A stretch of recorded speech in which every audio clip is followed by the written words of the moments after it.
understand that. Okay, all right. And I want to transition to the local situations that we are witnessing in the country. And we begin with what the former Deputy President Gachagua was alleging yesterday, and assess whether it has basis or not. Watch.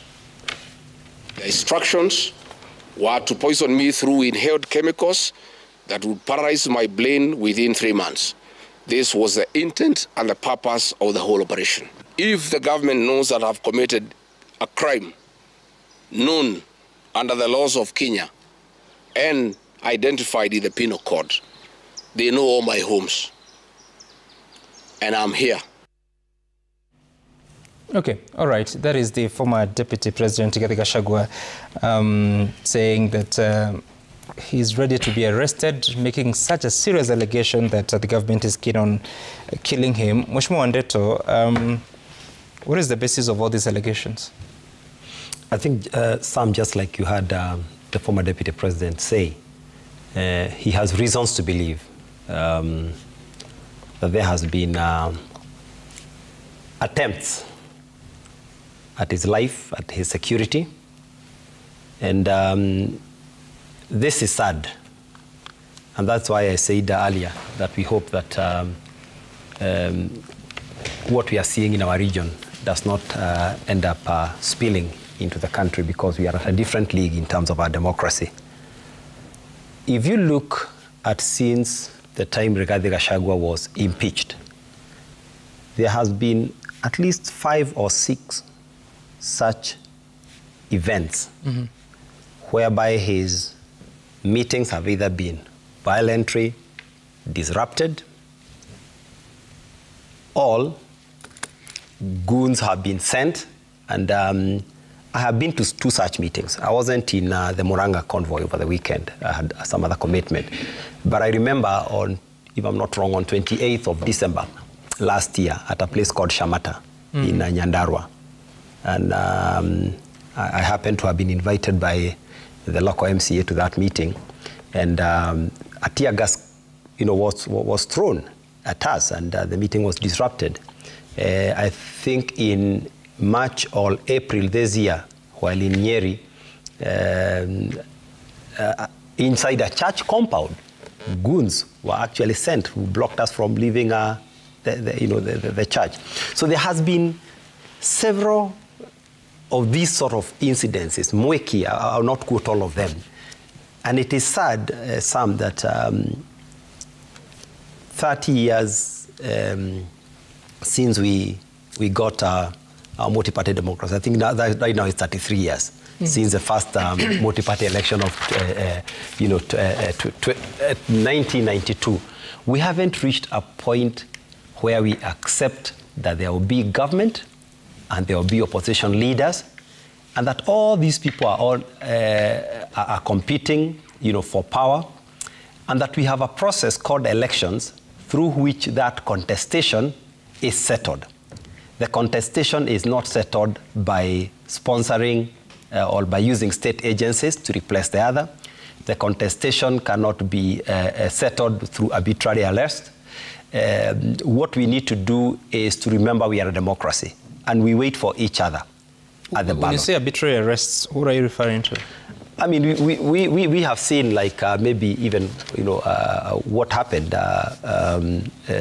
Yesterday, the Deputy President alleged that there were people outside, his homes, both in Wamunyoro and Nairobi. It's an allegation. It hasn't happened. It's an allegation. But some, we are Kenyans. We've seen this sort of arbitrary arrest, happening to. That's what I'm asking. Like who? To leaders. Who has been arrested? And we have Natembea. Again, arrested on allegations of corruption, yet we know it was political. I think we've had is it political? Peter Salasia. So we will keep hiding under all manner of excuses to basically repress the opposition. But sadly, but here is my point, Sam. We are 2 years, into the election, and the current government, and I speak this as a member of UDA, and my very de facto Secretary General is here. She still is. she's my de facto. You can have someone who you believe is your leader. No, your SG is Hassan Omar. That's the Dija. This is a de facto. I don't know whether I'm using the terms correctly. I can be guided by the professor of law. But as a party, these are not the principles for which we ran.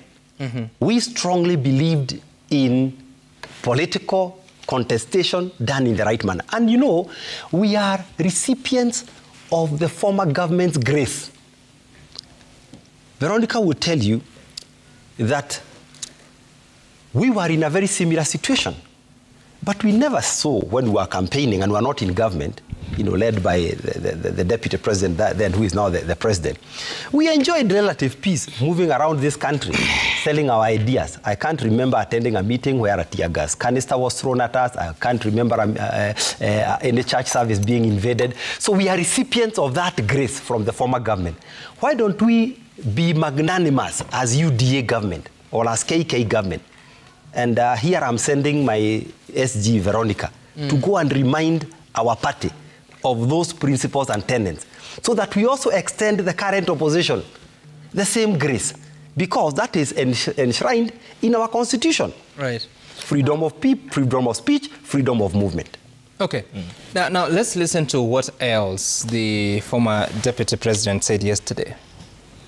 President Ruto has directed that my private security personnel be disarmed and be targeted for withdrawal of their licenses, so that they can leave me vulnerable to allow room for goons to attack and possibly eliminate me.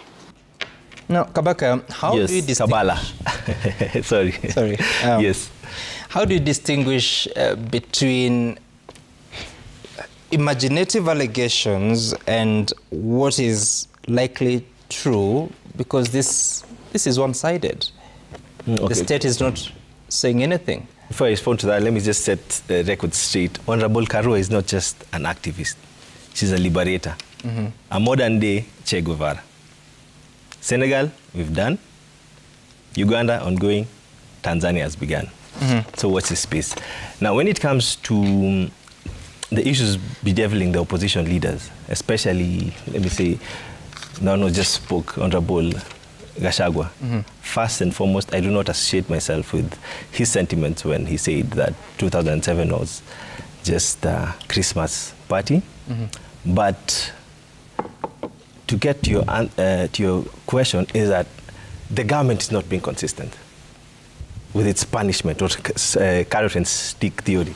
Because June 25th last year, there was a member of parliament from the Northern Frontier who said that if I were president, I would have killed 5,000 Gen Zs on a daily basis. Was he held to account? In a rally? Were the police taken to his house?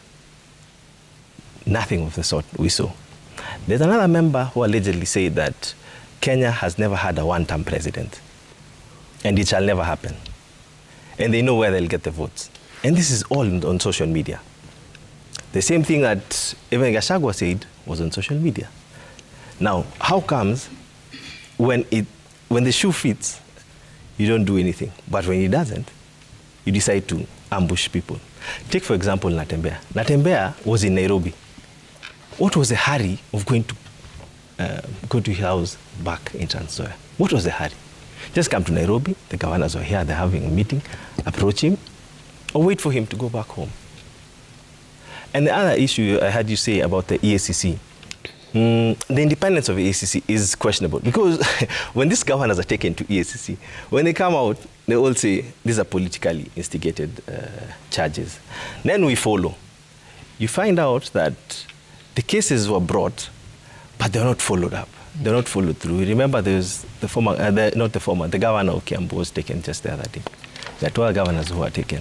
But what happens to these cases? That's why you see some of us feel that the independence of certain institutions lacks. So what do we do? Because EACC exists to play that particular role. Yes, that's a challenge that you're having. So I'm asking, what are your ideas? So that nobody claims, okay, claims will still be there, but so that there's that independence. What are we supposed to do to ensure, because people will be taken through due process? How should that happen? That's an interesting one. So first and foremost, I believe that the challenge begins from the funding aspect of it. Because when your funding depends on parliament, when your funding depends on a political process, it becomes difficult for you. The same thing that's happened with SRC. When they want to reduce the salaries, they're told, we'll cut the budget. So if we're able to put these funds into a constitutional basket, that when the budget comes out directly, the way political parties we get, you just know there's this 3% that goes directly to political parties. Let's also have the same, because the government for a long time has been using funds to control these independent institutions. So that's a take that we feel that we need to. So that's a percentage of revenue to go to some of these independent institutions. And that has to be done by Parliament? That has to be done constitutional amendment. Because, that's what I'm saying, it will have to be pursued through Parliament. No? And that's what we're fighting for. Okay. And also, just to finalize on the issue of what the opposition leaders are going through, is because these are strong arm tactics dealing with an issue, a political issue, a political question that the government can't answer. Because when you listen to all these political opposition leaders, they keep asking, is SHA working? Today, we see 62 billion is being cut from education for administration and national exams. We see that they want to cut another 800 million from the insurance of police. You see that houses we were promised 200,000 per annum.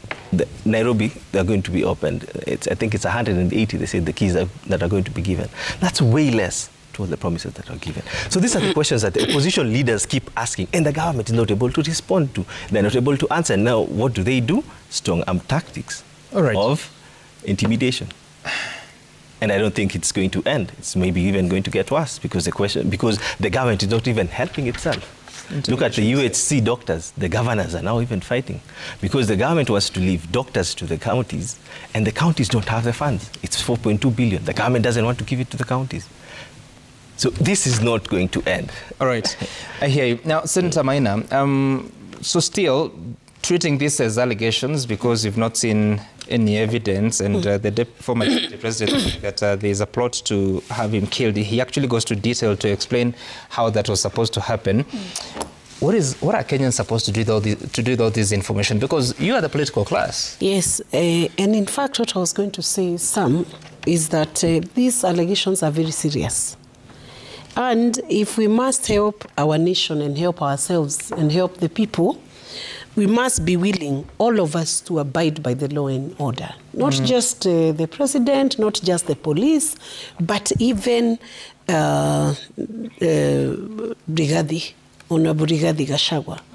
Because if today you make a very serious allegation that you have seen a plot here that could cause you to be exterminated or killed, every right is correlative to a duty. You have a duty and an obligation to go and report. Report, offer every evidence that you have so that you help the investigators to unravel or look into the issues that are causing you to have that allegation. As we stand now, we have an allegation on media, which is a very unfortunate allegation because it even seems to implicate the police. We have an allegation. There is no report done. We have IPOA, the Independent Policing Oversight Authority, which is able to tackle any complaint that is made against any police officer who has any intention of harming his life. Yep. Why can't he go and report so that officially he has bound himself to the legal process? He has taken responsibility for those remarks, given the evidence so that if that threat exists, then the state has a right and a duty to ensure that he's offered the security that is needed. I've listened to my good friend here, Honorable Wandeto, say that there have been disruptions in the events, some of the political events, and indeed we saw some of the disruptions that were done in some of those events. But let me ask you, Sam, when I look at an event being disrupted, when I was Secretary General in the initial stages, there is a time we visited Meru and we were stopped by the police from doing that event. The OCS was unhappy about the event, came in and tear gassed us.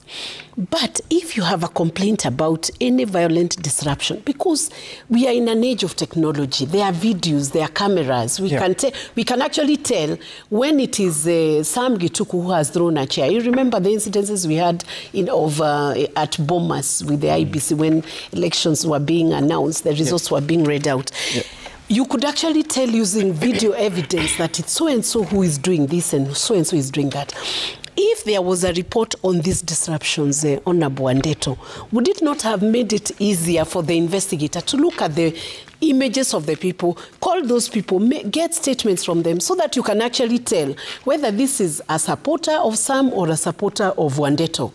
That way we are then able to say the person who has disrupted event number 1 is Wandeto. And it helps the political parties registrar to take action against these people. It helps IBC to take action against such people. And in future, they can even be debarred from seeking so why has to that occupy. happened? That particular case, it cannot be made. The Bomas. The Bomas event. Why hasn't investigation been conducted and action taken against those? Sam, you know that question, if you were to ask the right person. I don't do investigations myself. We have institutions I am actually saying, I'm challenging. Any event that you're complaining about here today, even about the disruptions, all you need is to make a report. If action is not taken, now come back to Kenyans and tell Kenyans, I have actually reported, I have given the evidence, I have implicated John and Jean, and they have not even been summoned by the police to record statement. Before you do that, you cannot say you've not been given assistance. You see, and the only way for us to know the truth. On that particular question of Bomas of Kenya, the president is on record. I believe it was in January 2023 in an interview at State House, and he said that the story of the Bomas of Kenya will one day be told. And he said the reason why he was hesitating is because he was having to deal with so much about the economy, but eventually the story would be told. To date, nothing has happened. So how then would you still trust the state to investigate complaints against itself? You know something, Sam. If an issue has to be investigated, you must have a complainant. That's the legal process. If a criminal behavior is noted or detected anywhere, somebody must walk in and report that criminal behavior. It must be instigated by somebody. And it must be reported by another person who complains of the behavior of another person who has offended or infringed on their rights. So if we do not have those reports done, how do you expect prosecution to be ever done? By the way, Sam, it is my very honest belief that people must be held to account which is good, on actions done, on words spoken, especially when those actions and words are threatening the peace and the public good of every other person. So then, when you find leaders like Deputy President Professor Kithure Kindiki and CS Interior Kipchumba Murkomen saying that regarding Gachagua, action will be taken against them, who has complained? You see, the Minister for Interior owes the state, has a mandate under the Constitution. Does he not have? That? If today you issue very insightful remarks from this station, he has a right to respond to you instantly and immediately if he believes that your remarks are incitement or are threatening public good. For instance, some of the remarks that were said, many people have said they disagree with those remarks. I personally disagree with the remarks that we could say that Kenya in 2027 will be pushed to see 2007 as a Christmas party, because we know what happened in 2007. So you say when such a statement is issued, immediately they have an obligation to respond or to take action. Some, if we are having a nation that must be held and must be held to account. Now, I don't know whether you get me, Sam. I'm saying if you issue incitement remarks... You're saying two different things. No, that I'm saying one thing. Let me just explain what the two things are. If action has to be taken, a report has to be made. But you're also saying that the Interior Cabinet Secretary has an obligation to take what action? Yet no complaint has been made. But you see, incitement, if you're talking about public incitement, yeah, those videos are existing, for instance. So what action should the CS take? He has taken action to respond to those remarks, so that, first of all, he debars any further remarks that tend to take the public. You see, there is a deterrence action that they need to take. Let's just listen to what they said, the two of them, the Deputy President and the CS Interior, on this particular question.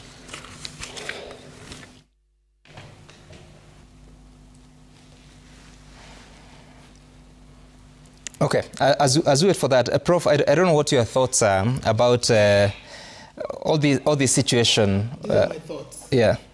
There are two discourses here. One advanced by the government and another advanced by the political opposition. And the discourses are surround two things. One is political persecution, which is coming from the opposition, and the government is fronting the discourse of political and legal accountability. Now, and political persecution, of course, may come in various forms.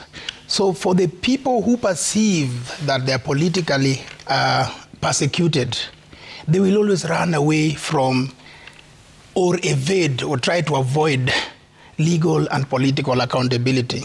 That's how you come to hear discourses of crying foul or the fear and apprehension of being eliminated or exterminated.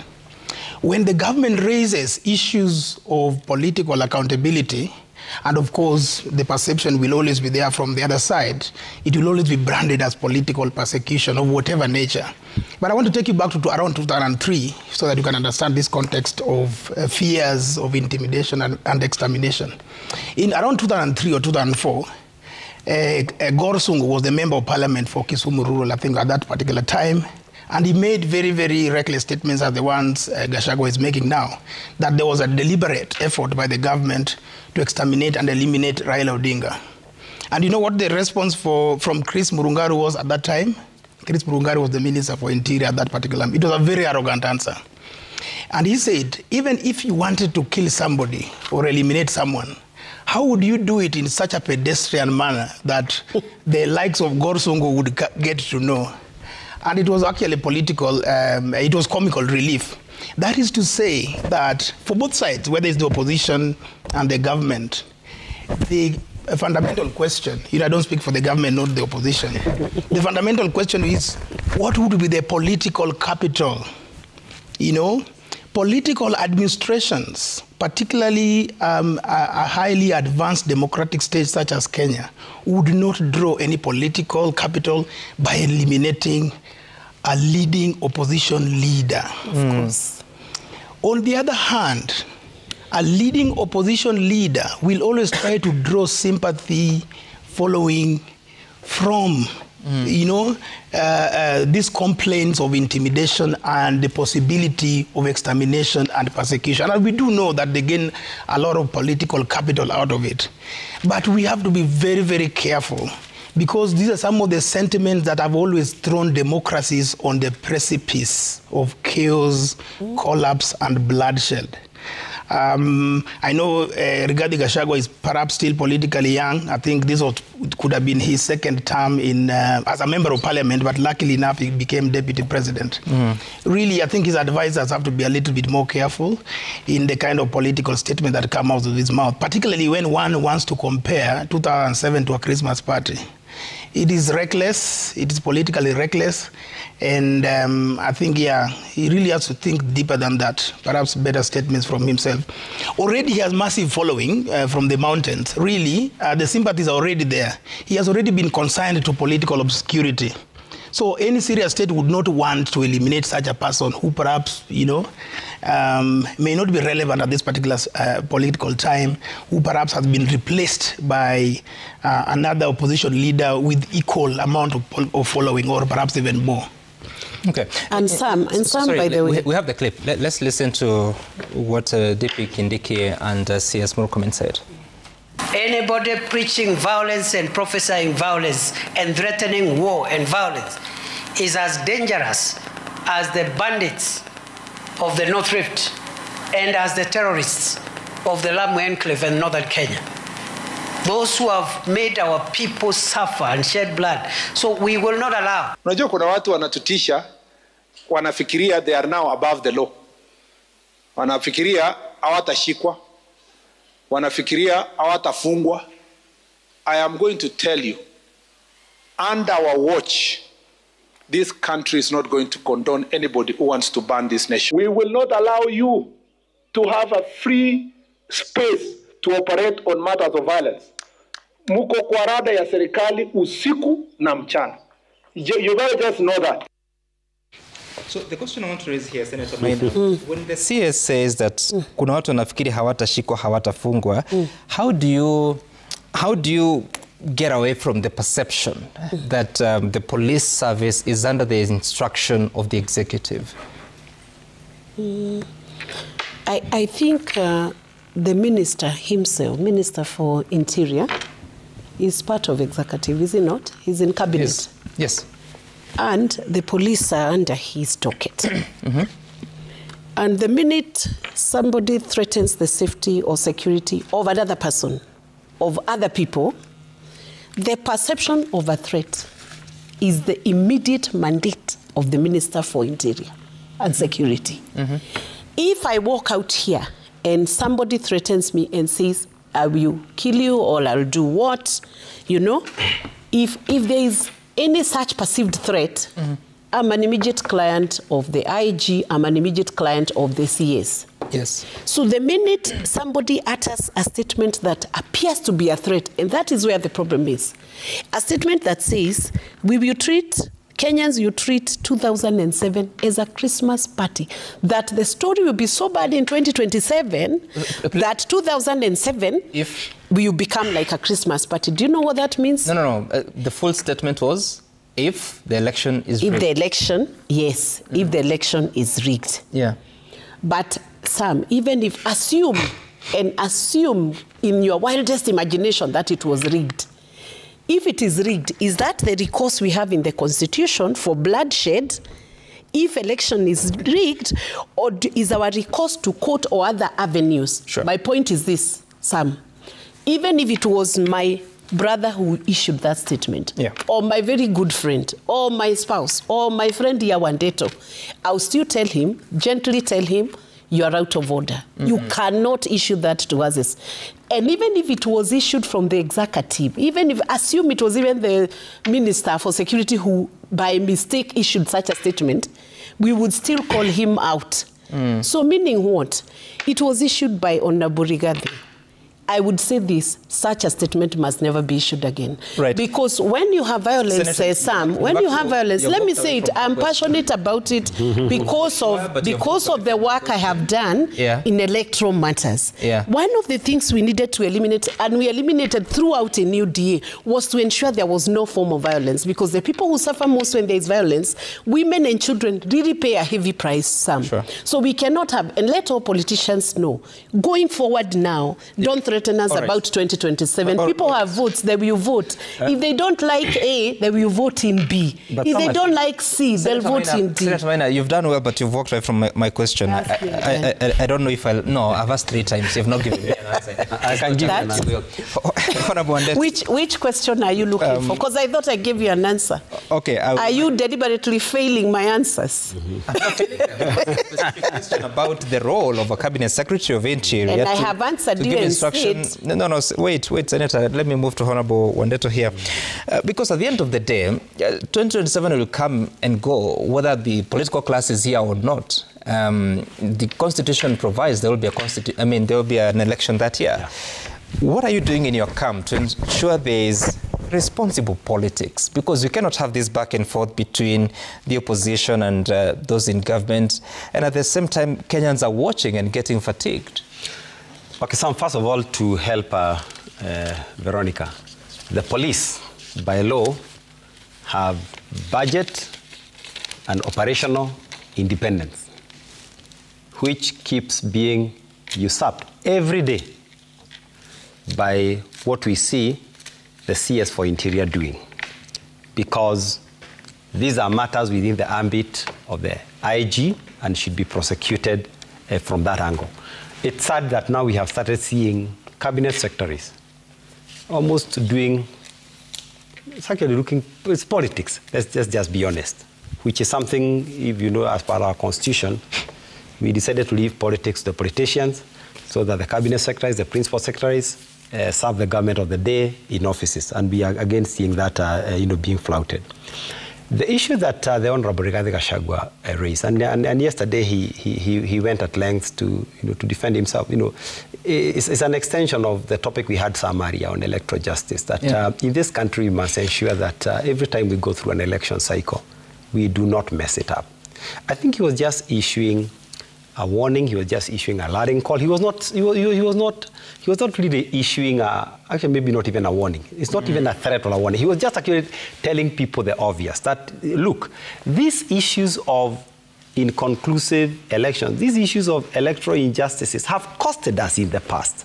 Please let us not walk that route again. Yeah. And they say forewarned is forearmed. So he's just telling the IEBC, the people who are in charge, that guys, let us ensure that 2027 we get this right. And why is 2027 important, Sam? If you look, we are just recovering from the Gen Z protest of 2024. The country... Do you find anything wrong with those sentiments, Mheshimiwa? I personally think they were taken out of context. Anybody who wants to take them within the context in which they were said, will understand. And the reason why may be a reminder of... And the context Maybe ask him the context. And the reason why... What is the context, so we understand? I come from Mount Kenya, and I can tell you, in 2007, a lot of our people suffered a lot of atrocities. You saw what happened in Kiambaa. Not even recovered. A lot of our people who had moved to the Rift Valley in the 1920s, 1930s, 1950s are now back to parts of Central and Laikipia as IDPs living in fairly poor conditions. And this is something we may not want to repeat. So drawing those parallels, and every country reminds itself of important missteps that they went through. That's why in Germany they think about the Holocaust. That's why in Rwanda they commemorate the genocide. Every country tries to remind ourselves, and that reminder is to say we must never get there. In a very different context. In what you're saying. We are just trying to say we must never get there. So I think what he was warning is to say that should we mismanage this election and looking at the political environment, we may end up with we may end up with some undesirable outcomes. Okay. The parallels notwithstanding. But I think the message taken in context, in my opinion, was just a very general message to Kenyans that, look here, guys, we can't afford to get to 2027. So for a sensitive society that Kenya is, withdraw that you think that's a responsible statement from I think it should Gachagua? be withdrawn. I personally have attempted to explain the context in which it was said. The Deputy President himself, has explained the context in which it was said.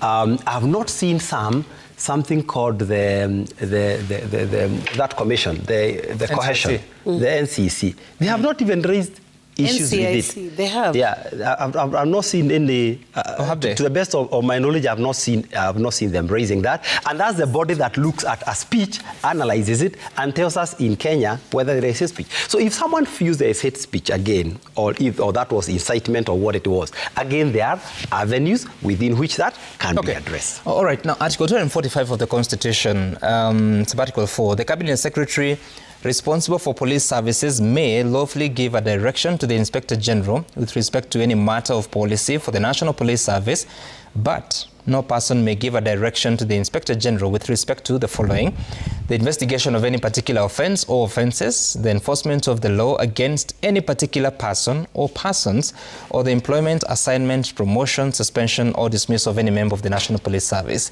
And I was referencing that in raising the question about when CS Interior says kuna watu wanafikiri hawatashikwa, hawatafungwa na tuko kwa rada yao. because that would appear, because the CS has no role in arresting. It's only the police who can. That I would agree. The CS has no role. He deals more with the formulation and implementation of policies. Yeah. And also for maintaining internal security. But you must also look at the context within which this was issued. Okay. They are talking about context. And if you look at the weight of those two statements, Sam, who has issued a more radical statement which could lead this country to precipice of destruction? Between the two. Because if you look at the CS for internal security, one of the mandate is to maintain the internal security. If you look at the show that was here yesterday, I had a moment to watch that show for a moment, and I saw one of the party officials, the new party officials of Honorable Rigathi, Cleo Malala. I saw him repeat those words, Sam, such that if we have several people repeating those statements that actually 2027 will make 2007 look like a Christmas party, either you are celebrating what happened in 2007 as something that could be glorifying the anarchy that was there in 2007, and that's why we are repeating and saying, in fact, the best thing, and if Honorable Wandeto is to help his party leader, his new party leader, they must... I'm a member of UDA. Yes. I'm a member of UDA. I have withdrawn that, so yes. Please, you are a member of UDA. Please do not... but you understand the context within which I'm saying that. No, I don't. The best way... You are the one talking about context. Let's finish. We're out of time, actually. What they should do is to be able to call out anything that doesn't look right. In as much as we are also looking at our CSS and saying, if they have crossed the boundary, then we tell them come back, because maybe the constitutional line allows you to deal with policy or allows you to deal with, coordinating government operations, coordinating the government operations, national government operations. There's so much work to do here. Unfortunately, I'll not get a chance for Professor here and Kabala, but there's someone here who says, Michael Simeo, don't expect anyone in government to correct anything wrong the government does. 2027 will be a peaceful election year. On the flip side, why would Kenyans fight? What will be the cause? Why can they fight now? Politicians should spare us. That's what Michael Simeo is saying. And so much happening in the political space. You hear the conversation between Senator Maina and Honorable Wandeto about where they belong to UDA or not. There's a senator who has been removed or disowned or expelled from the UDA party, Senator Gloria Oruoba, and a name to replace her has already been submitted, but of course it has to take IBC to clear that. We'll be waiting to see what transpires, because this has been done before and it never succeeded. You recall the question of the current government spokesperson, Senator Isaac Mwaura, for associating with a rival political party, but that was overturned by I believe the tribunal or the High Court, one of the two, and he went on to serve the full term. That's our time here on The Conversation. Up next is Matter Social. My name is Sam Gituku. See you again soon.